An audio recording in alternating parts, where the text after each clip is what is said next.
Hey everyone, welcome back to the channel. Thank you for being here. My name is Andrew, coming to you from the beautiful Carolinas. Today's topic is going to be, once they have you, they don't want you.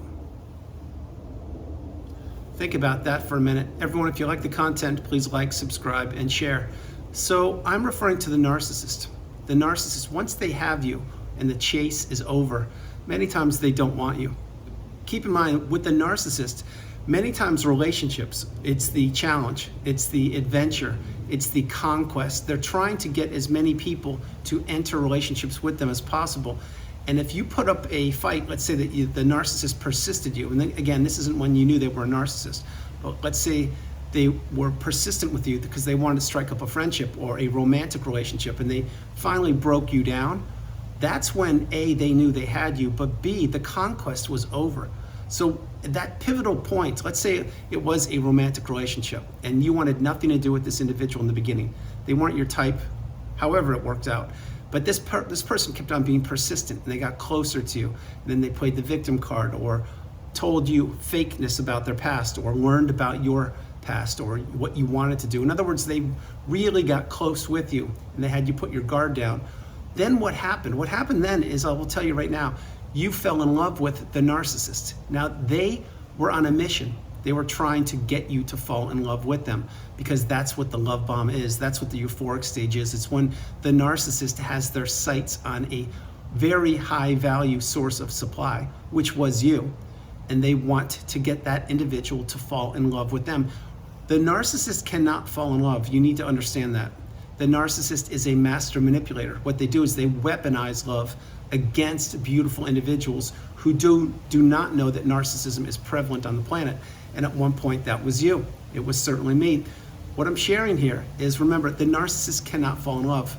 But when they placed you in the narcissistic fog after the love bomb stage, in other words, after you professed to them that you did love them, that's when they had you hook, line, and sinker. And that's when they were saying to themselves, okay, I did it again.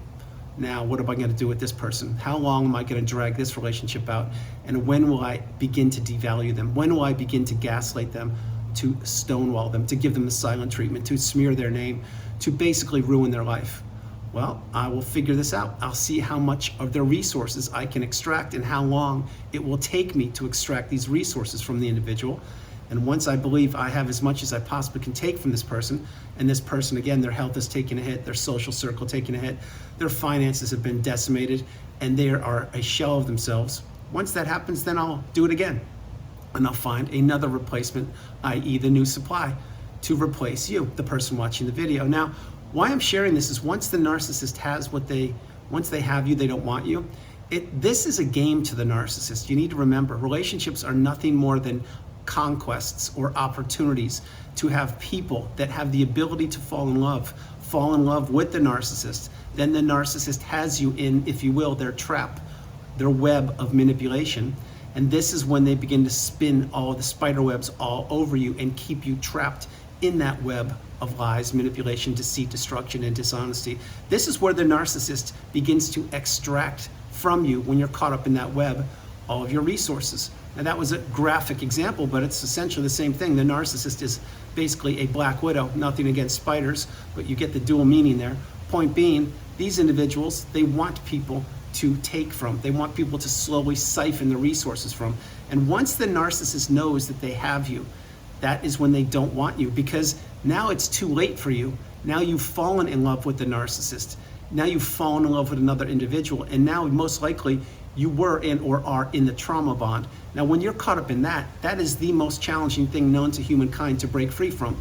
I don't say that lightly. I broke it myself. If I broke it, you can break it, but it's going to take patience, dedication, devotion, commitment, resilience, and fortitude to understand that you're going to have to break the trauma bond if that's where you are.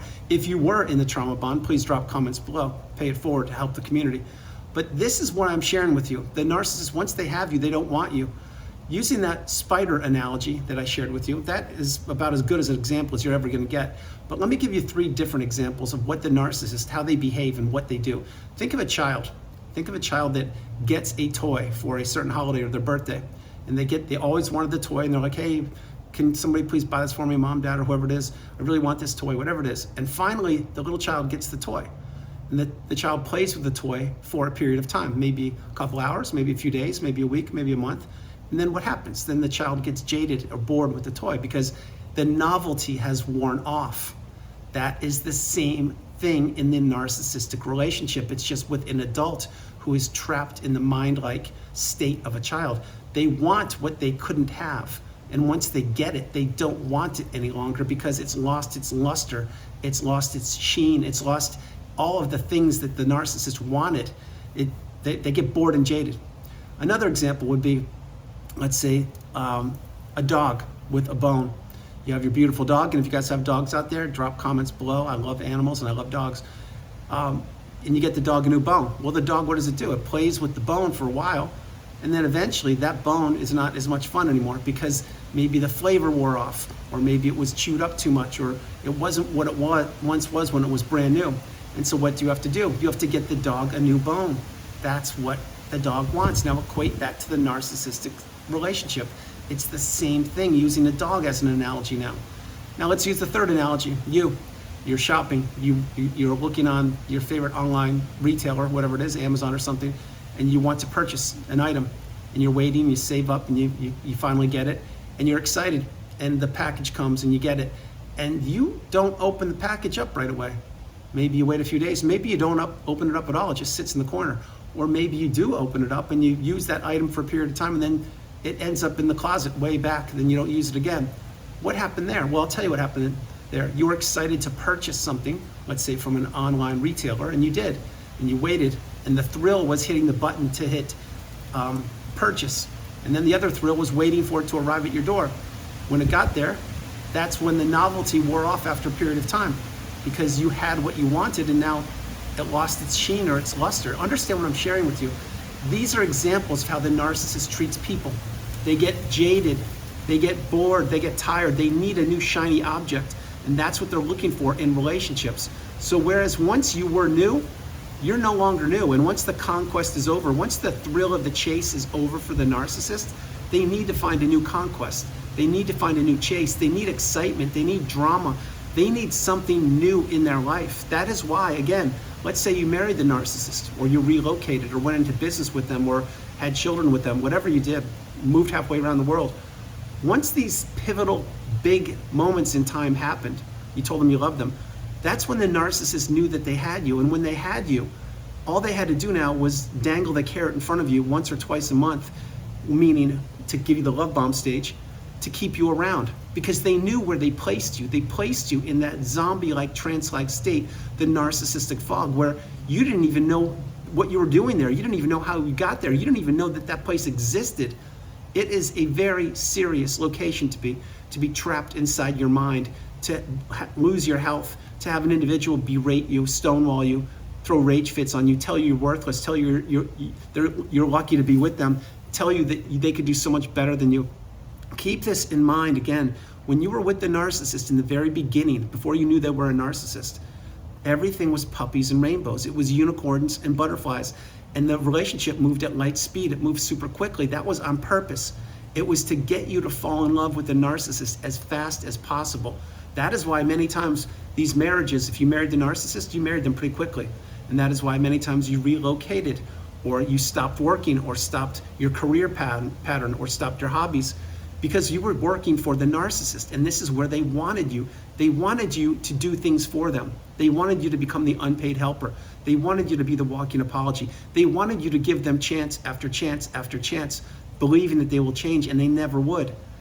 The whole time you were in this relationship, I can assure you, your resources were being decimated, and the narcissist was getting you other sources of supply lined up behind your back the whole time while administering the smear campaign. In other words, smearing your name and telling false truths or untruths about you. And who would do this to their partner or their spouse? I'll tell you who would. A narcissist, somebody who is trying to paint themselves as a victim, and someone's trying to paint you as the villain. Remember, the narcissist sees in black and white, good or bad, negative or positive. There's no gray area with them. There's no middle ground. That's why you can never, ever get a word in with the narcissist, because they don't want to hear what you have to say. They don't want to believe in the truth. They don't want to hear the truth. If you ever want, I'll give you a pro tip here. If you ever really want to figure out if you're on the right track, once you've identified that an individual is the narcissist, and you want to really understand if what you're saying is true, although the narcissist will never validate you or never confirm what you're thinking. When you would say something to the narcissist back when you were in the relationship with them, and if you were met with radio silence, or they just looked at you like in disbelief, that means you were right. That means that you knew what you were saying was correct, and they, more importantly, knew what you were saying was correct, and they could not come back and say anything to defend themselves because they didn't have time to prepare. And the narcissist doesn't like the truth. They like the untruths. They like lying and manipulating and spreading rumors. That's what they like to do. And getting back to the thumbnail, once they knew they had you, they didn't want you. It's completely evident. Think about this. Think about if you did marry the narcissist after your wedding. Maybe you went on a honeymoon, maybe you didn't. Maybe the very next day after the wedding ring was on the finger, you began to become devalued. That's my experience, and it's many people's experience as well, because things shift.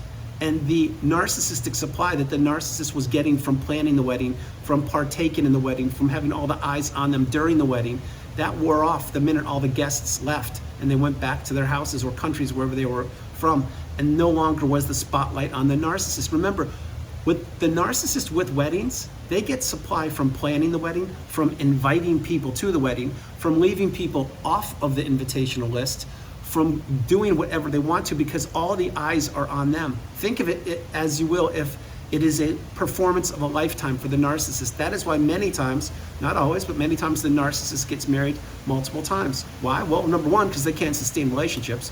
Number two, because they're toxic individuals. Number three, because that is a source of supply.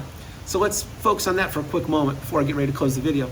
Let's say the narcissist was married 4 times, and let's say each time it took a year to plan for the wedding, prepare for things, and do all these ceremonies and everything. Well, that's 4 years out of their life that they have supply every waking minute. That's when they get to be the spotlight even more than their normal existence. Think about what I'm sharing with you. But again, once the wedding bells have rung and the guests have gone home, it's reality. What happens? That's when the abuse ramps up, and that's when they begin looking for your replacement. You may not believe that, but it's true. It's completely true. The narcissist can never be satiated with one individual. It's impossible. It will never happen that way. The narcissist needs multiple sources of supply. And the narcissist gets supply from a pet, from a relationship, from a car, from a trip, from a friendship, from your money. This is how they get supply. Supply is all around them. The path here is, once you've identified that somebody is the narcissist, or if you have toxicity in your life, the path is to go no contact, block them, delete them, remove all flying monkeys and people associated with them. If not now, when? If you can't take that action, I get it. Utilize gray rock. Become dull, boring. Don't share personal information. Don't share hopes, dreams, aspirations, or what you're doing with your life. Get off the radar of the narcissist. But going back to what I mentioned with you, once the narcissist has you, they don't want you. It's completely evident. What they want is they want the chase. They want the thrill of victory and the agony of defeat. In other words, they love the thrill of victory, knowing that they had you fall in love with them, or that they got one over on you. And the agony of defeat is when an individual is discarded, meaning they're not defeated. I am saying that the individual is thrown away like a piece of trash on the freeway and crumbled up and left for dead on the side of the road. That's what the narcissist gets supply from also, from your agony, from your discomfort, from discarding you, from everything possible. So remember this before I close the video. The narcissist gets supply in negative fashion and in positive fashion. My take is they prefer the negative fashion. In other words, you, the beautiful, bright, shining light that are on the channel, you are abundant, you radiate, you glow, you're full of positive energy.